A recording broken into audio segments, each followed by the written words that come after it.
Today, I thought I'd do something a little different and show you the tools I actually use as an illustrator. Not the fancy stuff people think you need, but the things I genuinely use every day. People often ask what materials I use, and honestly, it's less about having everything and more about knowing what works for you. Some of the least exciting tools are actually the ones I use the most. I think beginners often feel like they need loads of expensive equipment to be a real artist. But honestly, consistency matters more than tools. The best materials are the ones that make you want to keep creating.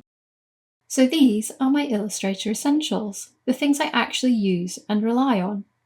I'd love to know what your must-have creative tools are too. Sometimes the simplest things end up being the most important. So first up, and something I use all the time, is my light box. I have an A2 light box, and at the moment it's helping me recreate my colouring pages much more quickly as I can trace through my colour images and reproduce them as line art. And of course, if you're on a budget and can't afford a light box, you can just use tracing paper. I still use this a lot, as a light box isn't always of any use if I'm using really thick card to trace onto.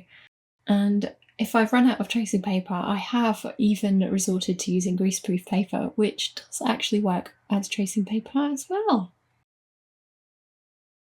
And as I've started talking about colouring pages, I like to use Staedtler fineliners, and I tend to use sizes from 0.05 all the way to 0.5 normally. I like a lot of detail, so these varying widths of line help me create my line art. I also thought I'd show you this vintage Rotring Rapidograph set that an artist friend gave me. I used to use these all the time and I absolutely love them. Their only downside is they do tend to get a little clogged every now and again. And as we are talking about ink pens, I do also use a traditional dip pen and nib. These are very affordable items and really fun to experiment with. They work perfectly with my homemade inks too. As for inks, I hand make all my inks, so I rarely buy any inks at all these days.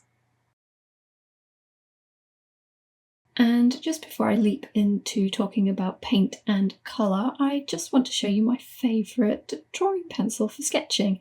It is a Pentel lead pencil my dad gave me years ago. It has a 0.7mm thick lead, so it gives me the perfect weight line for sketching and for my detailed drawings.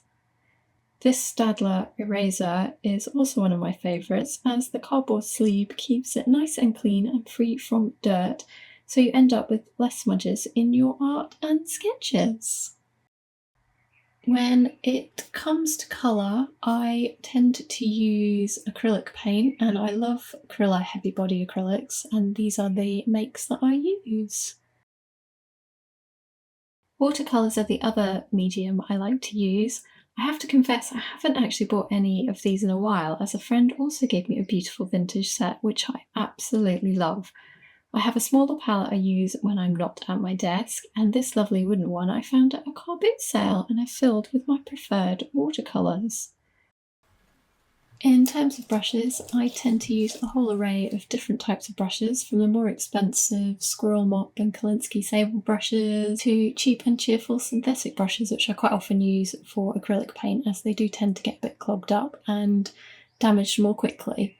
And the fine liner brushes are also one of my favourites, as I do like my detail. These are the thinner, narrower, longer bristled brushes you can see here. And I do love a random art supply, and here is my trusty toothbrush, which I like to use to add texture and splatters to my work.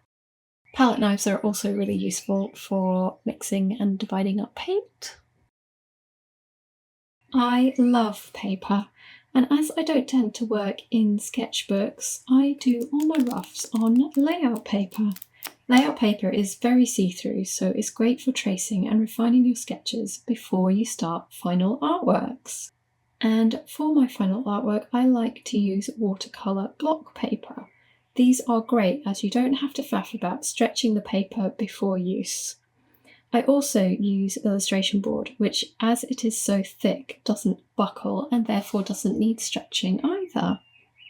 Illustration board can be very expensive, but you can buy different grades like student board through to the more pricey professional watercolour board. And two other things I can't be without are a roll of masking tape, which I use to tape down my work so it doesn't move about on my desk. And I also love these rulers and circle templates. They are so useful when it comes to drawing a nice precise line or circle. To finish up with, I just thought I would show you my computer desk setup, which is right in front of the window so I can see out to my garden.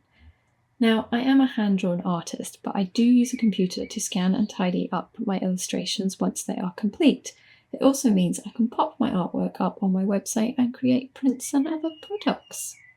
In basic terms, I do have a Mac desktop, a backup Lacy hard drive, and an A4 Epson scanner.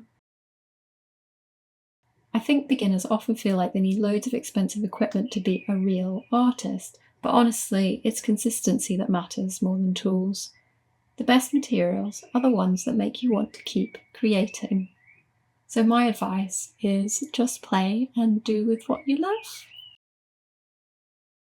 So these are my Illustrator essentials, the things I actually use and rely on, with a few fun things thrown into the mix. I'd love to know what your must-have creative tools are too. Sometimes the simplest things end up being the most important ones.